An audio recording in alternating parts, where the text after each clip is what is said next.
ನಮಸ್ಕಾರ. ಸಂಕಲ್ಪ ಸುದ್ದಿ ಕಾರ್ಯಕ್ರಮಕ್ಕೆ ತಮ್ಮೆಲ್ಲರಿಗೂ ಆತ್ಮೀಯ ಸ್ವಾಗತ ಹೇಳ್ತಾ ಇರೋದು ನಾನು ಅನೂಷಾ. ಮೊದಲನೇ ಬಾರಿ ನಮ್ಮ ಚಾನೆಲ್ ವೀಕ್ಷಿಸ್ತಿದ್ದೀರಾ ಅಂತಂದ್ರೆ ಈಗಲೇ ನಮ್ಮ ಚಾನೆಲ್ನ ಸಬ್ಸ್ಕ್ರೈಬ್ ಮಾಡಿ, ನಮ್ಮ ವಿಡಿಯೋಸ್ನ ಲೈಕ್ ಮಾಡಿ. ನಿಮ್ಮ ಲೈಫ್ನಲ್ಲಿ ಬರ್ತಿರುವಂತಹ ಸಮಸ್ಯೆಗಳು, ಪ್ರಾಬ್ಲಮ್ಸ್ ಆಗಿರ್ಬೋದು, ತೊಂದರೆಗಳು, ಎಲ್ಲ ರೀತಿಯಾಗಿರುವಂತಹ ಪ್ರಯತ್ನಗಳು ಪಡ್ತಿದ್ದೀರಾ, ಜಾಬಲ್ಲಿ ಸಮಸ್ಯೆಗಳು, ಬಿಸ್ನೆಸ್ ಲಾಸ್ ಆಗಿರ್ಬೋದು, ಮನೆಯಲ್ಲಿ ಕಿರಿಕಿರಿ ಆಗಿರುವಂತಹ ವಾತಾವರಣ, ಆರೋಗ್ಯದಲ್ಲಿ ಏರುಪೇರಿನ ಸಮಸ್ಯೆಗಳು, ವಿದ್ಯಾರ್ಥಿಗಳಲ್ಲಿ ಎಜುಕೇಶನಲ್ ಪ್ರಾಬ್ಲಮ್ಸ್, ವಿವಾಹಕ್ಕೆ ಪ್ರಯತ್ನ ಪಡ್ತಾ ಇದೀವಿ, ವಿಳಂಬ ಆಗ್ತಾ ಇದೆ, ಈ ಎಲ್ಲ ಒಂದು ಸಮಸ್ಯೆಗಳು ಕೂಡ ನಿಮಗೆ ಬೆಸ್ಟ್ ಸೊಲ್ಯೂಷನ್ ಬೇಕು ಅಂತಂದ್ರೆ ನೀವು ಅಕ್ಷಯ ವೃಕ್ಷವನ್ನ ಬರ್ಮಾಡ್ಕೊಳ್ಬಹುದು. ಕಾರ್ಯಕ್ರಮ ನೋಡ್ತಿರುವಂತಹ ಹೊಸ ವೀಕ್ಷಕರಿಗೆ ಇದ್ರ ಬಗ್ಗೆ ಹೆಚ್ಚಿನ ಮಾಹಿತಿ ಬೇಕು ಅಂತಂದ್ರೆ ಸ್ಕ್ರೀನ್ ಮೇಲೆ ಬರ್ತಿರುವಂತಹ ನಂಬರ್ಸ್ಗೆ ನೀವು ಕಾಲ್ ಮಾಡಬಹುದು. ಇನ್ನು ಕಾರ್ಯಕ್ರಮದಲ್ಲಿ ನಮ್ಮ ಜೊತೆಲಿದ್ದಾರೆ ಸ್ಪಿರಿಚುವಲ್ ಗುರು ಡಾಕ್ಟರ್ ವಿಷ್ಣುದತ್ತ ಗುರುಜಿಯವರು. ಗುರುಗಳನ್ನ ಕಾರ್ಯಕ್ರಮಕ್ಕೆ ಸ್ವಾಗತಿಸೋಣ. ನಮಸ್ತೆ ಗುರುಗಳೇ, ಕಾರ್ಯಕ್ರಮಕ್ಕೆ ಆತ್ಮೀಯ ಸ್ವಾಗತ. ಇನ್ನು ಶನಿ ಬದಲಾವಣೆಯ ಕುರಿತಾಗಿ ತಿಳಿಸ್ಕೊಡ್ತಾ ಬಂದಿದ್ದೀರಾ ಪ್ರತಿನಿತ್ಯ ಕೂಡ ನಮಗೆ. ಇನ್ನು ಕುಂಭ ರಾಶಿಯವರಿಗೆ ಈ ಒಂದು ಶನಿ ಬದಲಾವಣೆ ಆಗ್ತಾ ಇರೋದ್ರ ಪ್ರಯುಕ್ತ ಯಾವ ರೀತಿಯಾಗಿರುವಂತಹ ಫಲಗಳು ಸಿಗುತ್ತೆ ಇದ್ರ ಬಗ್ಗೆ ತಿಳಿಸ್ಕೊಡಿ ಬರುತ್ತೆ. ಓಂ ವಿಶ್ವಸ್ಮೈ ನಮಃ.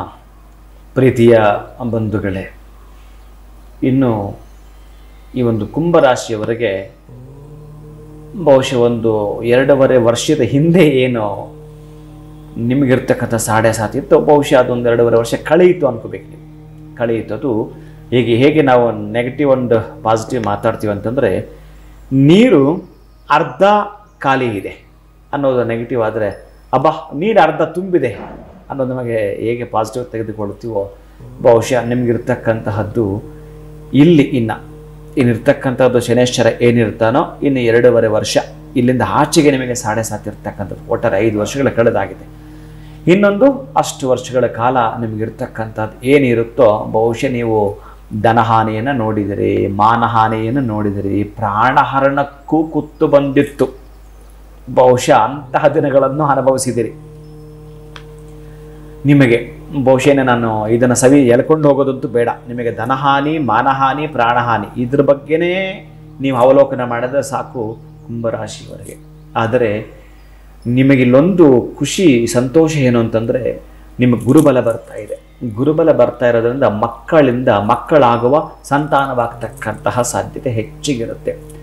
ಇನ್ನು ಮಕ್ಕಳು ಇರ್ತಕ್ಕಂಥವರಿಗೆ ಮಕ್ಕಳಿಂದ ಒಳ್ಳೆಯ ಗುಡ್ ನ್ಯೂಸ್ ಅಂತ ಏನಿದೆಯೋ ಅದನ್ನು ಕೇಳ್ತಾ ಬರ್ತೀರಿ, ಸಿಹಿ ಸುದ್ದಿಯನ್ನು ಕೇಳ್ತೀರಿ, ಖುಷಿಯನ್ನು ವ್ಯಕ್ತಪಡಿಸ್ತೀರಿ, ಸಂತೋಷವನ್ನು ವ್ಯಕ್ತಪಡಿಸ್ತೀರಿ.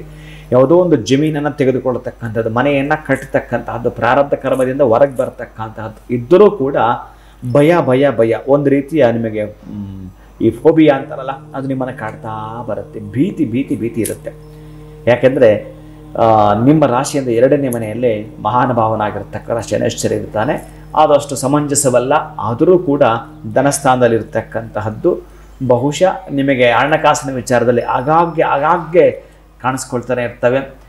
ಏನೋ ನಾನು ಎಷ್ಟೋ ದುಡಿತೀನಿ, ಬಹುಶಃ ಹೋದ ವಾರ ಲಕ್ಷಗಳಿತ್ತು, ಈಗ ನಯಾ ಪೈಸೆ ಇರಲ್ಲ, ಆ ಸ್ಥಿತಿ ಬಂದುಬಿಡತಕ್ಕಂತಹ ಸಾಧ್ಯತೆ ಈ ಒಂದು ಕುಂಭ ರಾಶಿಯವರೆಗಿರುತ್ತೆ. ಇನ್ನು ಇದನ್ನೂ ಕೂಡ ಧನಸ್ಥಾನ ಕೂಡ ನಾವು ಕುಟುಂಬ ಸ್ಥಾನ ಅಂತ ಕರೆದಾಗ ವಾಕ್ ಸ್ಥಾನ ಅಂತ ಕೂಡ ನಾವು ಕರಿತೇವೆ. ಅಂತಹ ವಾಕ್ ಸ್ಥಾನ ನೀವು ಯಾರಿಗಾದ್ರೂ ಮಾತು ಕೊಡೋದಿದೆಯಲ್ಲ, ಇದು ಬಹಳ ಮುಖ್ಯವಾಗಿರ್ತಕ್ಕಂಥ. ಶನೇಶ್ವರ ನಿಮ್ಮನ್ನು ಎಲ್ಲಿ ಸಿಕ್ಕಾಕ್ಸ್ತಾನೆ ಅಂತಂದರೆ, ನೀವು ಚೆನ್ನಾಗಿ ಗಮನವಿಟ್ಟು ಕೇಳುವಂಥದ್ದು, ಯಾರಾದರೂ ಇಬ್ಬರ ಮಧ್ಯಸ್ಥಿಕೆ ವಹಿಸಕ್ಕೆ ಹೋಗ್ತಿರಲ್ಲ, ಅಲ್ಲಿ ಸಿಕ್ಕಾಕೊಳ್ತೀರಿ ನೀವು. ಹಣಕಾಸಿನ ವಿಚಾರದಲ್ಲೋ ಅಥವಾ ಜಗಳ ಬಿಡಿಸೋ ವಿಚಾರದಲ್ಲೋ, ಆಸ್ತಿ ಪಾಸ್ತಿ ವಿಚಾರದಲ್ಲೋ ಮಾತು ಕೊಡ್ತೀರೋ, ಪ್ರಧಾನ ಪಾತ್ರ ಅಂತ ನೀವು ಪೋಷಣೆ ಮಾಡಲಿಕ್ಕೆ ಹೋದರೆ, ನಾನು ಹೆಸರು ಮಾಡಬೇಕು ಅಂತ ಹೋಗಿ ಇಬ್ಬರ ಮಧ್ಯೆ ಸಿಕ್ಕಾಕ್ಕೊಂಡಾಗ ಹೆಸರು ಇಲ್ಲದೆ ಬಹುಶಃ ಉಸಿರಿಲ್ಲೋ ಹಂತಕ್ಕೆ ಹೋಗುವ ಸಾಧ್ಯತೆ ಇರುತ್ತೆ. ಅದಕ್ಕೆ ನಾವೇನಂತಂದರೆ, ಬೂದಿ ಮುಚ್ಚಿದ ಕೆಂಡದ ಹಾಗೆ ಬೇಕಾದಷ್ಟು ಜ್ಞಾನ ಇದೆ ನಿಮಗೆ, ಬೇಕಾದಷ್ಟು ಸುಜ್ಞಾನ ಇದೆ ನಿಮಗೆ, ಬೇಕಾದಷ್ಟು ವಿಜ್ಞಾನವನ್ನು ವೆಲ್ಕಮ್ ಮಾಡತಕ್ಕಂತಹ ದಿನಗಳು ನಿಮ್ಮ ಮುಂದೆ ಕಾಣುತ್ತವೆ. ಆದರೆ ಇವರು ಇಬ್ಬರ ಮಧ್ಯೆ ಹೋಗಿ ಕೂಸು ಬಡವಾಯಿತು ಅಂತ ಹೇಳಿ ನೀವು ತೊಂದರೆಗೆ ಸಿಲುಕೊಳ್ತಕ್ಕಂತಹ ಸನ್ನಿವೇಶ ಸೃಷ್ಟಿಯಾದೀತು. ಇದರಿಂದ ಹೊರಗೆ ಬರಲಿಕ್ಕೆ ಪ್ರಯತ್ನ ಅಂತ ನಾವು ಮಾಡಿಕೊಳ್ಳೋಣ. ಅಂದರೆ ಇನ್ನು ನಿಮಗೆ ಗೊತ್ತಿರತಕ್ಕಂಥದ್ದು, ಮಾರ್ಚ್ 29ಕ್ಕೆ ಶನೇಶ್ವರ ನಿಮ್ಮ ರಾಶಿಯನ್ನು ಬಿಟ್ಟು ಮೀನ ರಾಶಿಗೆ ಏನು ಬರ್ತಾನೋ, ಅಂದರೆ ಧನಸ್ಥಾನಕ್ಕೆ ಏನು ಬರ್ತಾನೋ ಅಲ್ಲಿ ಅದಕ್ಕೆ ಸಂಬಂಧಪಟ್ಟ ದಿನ ಬಹುಶಃ ಒಂದಷ್ಟು ರಿಲ್ಯಾಕ್ಸ್ ಆಗ್ತಕ್ಕಂಥದ್ದು. ನಿಮ್ಮ ರಾಶ್ಯಾಧಿಪತಿನೇ ಅವನು.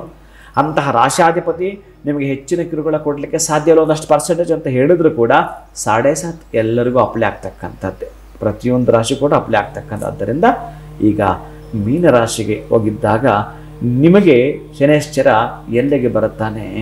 2ನೇ ಮನೆಗೆ ಬರುತ್ತಾನೆ.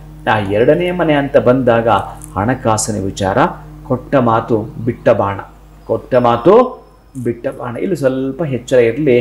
ಮಾತು ಹಾಡಿದ್ರೆ ಹೋಯ್ತು ಅಂತ ಹೇಳ್ತಾರಲ್ಲ, ಮುತ್ತು ಹೊಡೆದ್ರೆ ಹೋಯ್ತು ಅಂತ, ಹಾಗೆ ಸ್ವಲ್ಪ ಎಚ್ಚರಿಕೆಯಿಂದ ಮಾತಾಡ್ತಕ್ಕಂಥದ್ದು ಒಂದು ನೀವು ತಿಳ್ಕೊಂಡ್ಬಿಟ್ರೆ ಅಲ್ಲೂ ವಿಜಯ ನಿಮ್ಮದೇ ಆಗ್ತಕ್ಕಂತಹದ್ದು, ಭಯ ಪಡಬೇಕಾಗಿಲ್ಲ. ಅದಕ್ಕಾಗಿ ಯಜ್ಞಕ್ಕೆ ಸಮರ್ಪಣಾ ಭಾವದಿಂದ ಅನ್ನದಾನವನ್ನು ಮಾಡ್ತಕ್ಕಂತಹದ್ದನ್ನು ಮಾಡ್ಕೊಳ್ತೀನಿ ಅಂತಂದರೆ ಬಹುಶಃ ಇನ್ನು ನಿಮಗೆ ಕೊರತೆಗಳಂತ ಏನು ಕಾಣಿಸ್ಕೊಳ್ತಾವೋ ಅವೆಲ್ಲವೂ ಕೂಡ ನೀಗಿಸ್ಕೊಳ್ಬೋದಂತೆ. ಯಾರು? ಈ ಕುಂಭರಾಶಿಯವರು ಈ ಒಂದು ಅನ್ನ ಸಂತರ್ಪಣೆ ವಿಚಾರದಲ್ಲಿ ಹೋಗ್ತಕ್ಕಂಥದ್ದು, ಒಂದಷ್ಟು ಸೇವೆಯನ್ನು ಮಾಡೋದು. ಇನ್ನು ಸೇವೆ ಅಂತ ಹೇಳ್ತಾನೆ ಈ 7:30 ನಡೆಯುವಾಗ ಬಹಳ ಹೇಳ್ತಾನೆ, ಅವನು ಬರೋದೇ ಅದಕ್ಕಂತೆ. ನಿನ್ನ ಮಾಲೀಕತನವನ್ನು ನೋಡಿಸ್ತಾ ಇರ್ತೀಯ, ನಿನ್ನ ದರ್ಪವನ್ನು ತೋರಿಸ್ತಾ ಇರ್ತೀಯ, ಅಹಂಕಾರವನ್ನು ತೋರಿಸ್ತಾ ಇರ್ತೀಯ, ಹೀಗೋ ತೋರಿಸ್ತಾ ಇರ್ತೀಯ, ನಿನ್ನ ಮತ್ಸರದ ಭಾವನೆ ಇರುತ್ತೆ, ನಿನಗೆ ಲೋಭತನ ಪ್ರವೇಶವಾಗಿಬಿಡುತ್ತೆ, ನಿನಗೆ ಕಾಮದ ಪಿಶಾಚ್ ಏನೇನೇನು ಹೇಳ್ತಾನೋ ಇದೆಲ್ಲದಕ್ಕೂ ಬುದ್ಧಿ ಕಲಿಸ್ಲಿಕ್ಕೆ ಅವ ಬರ್ತಾನಂತೆ. ನಯ ವಿನಯ ವಿನಮ್ರತೆಯನ್ನು ಕಲಿಸ್ಲಿಕ್ಕೆ ಬರ್ತಾನಂತೆ. ಅವನೊಂದು ಪಾಠವನ್ನು ನಮಗೆ ತಿಳಿ ಹೇಳಲಿಕ್ಕೆ ಬರ್ತಾನಂತೆ. ನಾವು ಹೇಗೆ ಕಲಿಬೇಕು ಎಲ್ಲವೂ ತಿಳಿದವರು ಅಲ್ಲ. ಅರೆ, ಇವರಿಂದ ಮಕ್ಕಳಿಂದಲೂ ಕೂಡ ಕಲಿಯುವುದು ತುಂಬ ಇದೆ. ನಮಗೆ ಹಿರಿಯರು ಗುರುಗಳಿಂದ ತಿಳಿಯೋದು ಬಹಳ ಬಹಳ ಇದೆ. ಹೀಗೆ ನೀವೇನು ಅಂತಂದ್ರೆ ಧನ್ಯತಾ ಭಾವದಿಂದ, ವಿನಯ ಭಾವದಿಂದ ನೀವು ಸರೆಂಡರ್ ಆಗ್ತಕ್ಕಂತಾದರೆ ಶನಿ ನಿಮಗೆ ಕಷ್ಟ ಕೊಡ್ತಾನೆ. 7:30 ಅಂತ ಹೇಳ್ತಾರಲ್ಲ, ಅದರ ವಿಮುಖವಾಗಿ ನಿಮಗೆ ಅದೃಷ್ಟವನ್ನೇ ಕೊಡ್ತಾನೆ. ನೀವು ಪ್ರತಿನಿತ್ಯ ಅವನನ್ನು ಪ್ರಾರ್ಥನೆ ಮಾಡತಕ್ಕಂತಹದ್ದು. ಓಂ ಶಂ ಶನೈಶ್ಚರಾಯ ನಮಃ ಅನ್ನೋ ಮಂತ್ರ ನಿಮಗೊಂದು ಮಾಲೆ ಹಾಕ್ಬಿಡಿ. ಕೊರಳಲ್ಲಿ ಒಂದು ಮಾಲೆ ಹಾಕ್ತಿರಲ್ಲ, ಅದು ಹೇಗೆ ಅಂತಂದರೆ ನೀವು 108 ಅಧಿಕಸ್ಯ ಅಧಿಕ ಫಲಂ, ಇನ್ನೂ ಕೂಡ ಹೆಚ್ಚಿಗೆ ಹೇಳ್ತೀನಿ ಅಂತಂದರೆ 321 ಬಾರಿ, ಅಥವಾ ಇನ್ನೂ 1000 ಸಲ ಹೇಳ್ತೀನಿ ಅಂತಂದರೆ ಅತ್ಯಂತ ಖುಷಿ. ಯಾಕಂದರೆ ಅವನಿಗೆ ಬಹಳ ಇಷ್ಟವಾಗಿರತಕ್ಕಂಥ ಮಂತ್ರವಂತೆ ಇದು. ಅದನ್ನು ನೀವು ಮಾಡಿಕೊಳ್ಳೋದು. ಹಾಗೆಯೇ ಪ್ರತಿ ಶನಿವಾರ ಸಾಧ್ಯವಾದರೆ ನೀವು 7:30 ಇರತಕ್ಕಂಥವರು ಪ್ರಾತಃ ಕಾಲದಲ್ಲಿ ಹನುಮನ ದರ್ಶನ ಮಾಡಿಕೊಳ್ಳೋದು, ಸಾಯಂಕಾಲ ಶನಿ ದರ್ಶನ ಮಾಡಿಕೊಳ್ತಕ್ಕಂತಹದ್ದು ಮತ್ತು ಹನುಮನನ್ನು ಪ್ರಾರ್ಥನೆ ಮಾಡ್ತಕ್ಕಂಥ. ಯಾಕಂದರೆ ಈ ಶನಿಯ ದರ್ಶನ ಆದಮೇಲೆ ಹನುಮನನ್ನು ಪ್ರಾರ್ಥನೆ ಮಾಡಬೇಕಂತೆ. ಆದರೆ ನೀವು ಬೆಳಗ್ಗೆ ಹನುಮನ ಹತ್ರ ಹೋಗಿ ಸಾಯಂಕಾಲ ಬರುತ್ತೆ. ಯಾಕಂದರೆ ಸಾಯಂಕಾಲಕ್ಕೆ ಅಧಿಪತಿನೇ ಅವನಾಗಿರ್ತಾನೆ, ಸಂಜೆ ಬಹಳ ಇಷ್ಟ ಅವನಿಗೆ. ಅದಕ್ಕಾಗಿ ಸಾಯಂಕಾಲ ಅವನ ದೇವಸ್ಥಾನಕ್ಕೆ ಹೋಗ್ತಕ್ಕಂಥದ್ದು.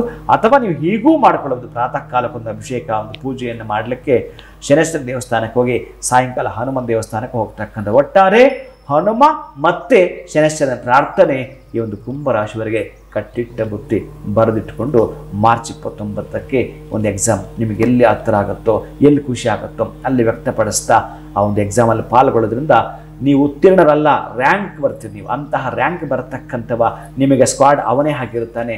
ಪ್ರತಿಫಲಾಪೇಕ್ಷೆ ಏನು ಇಟ್ಕೊಂಡಿರ್ತೀರೋ ಅದವ ಕೊಡ್ತಾನೆ. ಖಂಡಿತವಾಗ್ಲೂ ಗುರುಗಳೇ, ಕುಂಭ ರಾಶಿಯವರಿಗೆ ಶನಿ ಬದಲಾವಣೆಯಿಂದ ಯಾವ ರೀತಿಯಾಗಿರುವಂತಹ ಫಲಾನುಫಲಗಳು ಸಿಗುತ್ತೆ ಅನ್ನೋದ್ರ ಬಗ್ಗೆ ತಿಳಿಸ್ಕೊಟ್ರಿ. ಇನ್ನು ಎಲ್ಲೆಲ್ಲೋ ಹುಡ್ಕೊಂಡು ಹೋಗೋದಕ್ಕಿಂತ ನೀವು ಮಾಡ್ತಿರುವಂತಹ ಶನೇಶ್ವರ ಹೋಮದಲ್ಲಿ ಪಾಲ್ಗೊಳ್ಳೋದ್ರಿಂದ ಖಂಡಿತ ನಮ್ಗೆ ಯಾವುದೇ ರೀತಿಯಾಗಿರುವಂತಹ ಕೆಡಕುಗಳಾಗಲ್ಲ ಅಂತ ನಾನು ಭಾವಿಸ್ತೀನಿ. ಧನ್ಯವಾದಗಳು, ನಮಸ್ಕಾರ. ಹರೇ ಶ್ರೀನಿವಾಸ. ಮಾರ್ಚ್ 29ನೇ ತಾರೀಕು ಕೆಲವೇ ದಿನಗಳಿರುವಂಥದ್ದು. ಸೊ ಈಗಲೇ ಸ್ಕ್ರೀನ್ ಮೇಲೆ ಬರ್ತಿರುವಂತಹ ನಂಬರ್ಸ್ಗೆ ಕಾಲ್ ಮಾಡಿ ತಮ್ಮ ಹೆಸರನ್ನ ನೀವು ರಿಜಿಸ್ಟರ್ ಮಾಡ್ಕೊಳ್ಬಹುದು. ಶನೇಶ್ವರ ಹೋಮದಲ್ಲಿ ನೀವು ನೇರವಾಗಿ ಪಾಲ್ಗೊಳ್ಬಹುದು ಅಂತ ಹೇಳ್ತಾ ಕಾರ್ಯಕ್ರಮವನ್ನು ಮುಗಿಸುವಂತಹ ಸಮಯ ಆಗಿದೆ. ನಮಸ್ಕಾರ.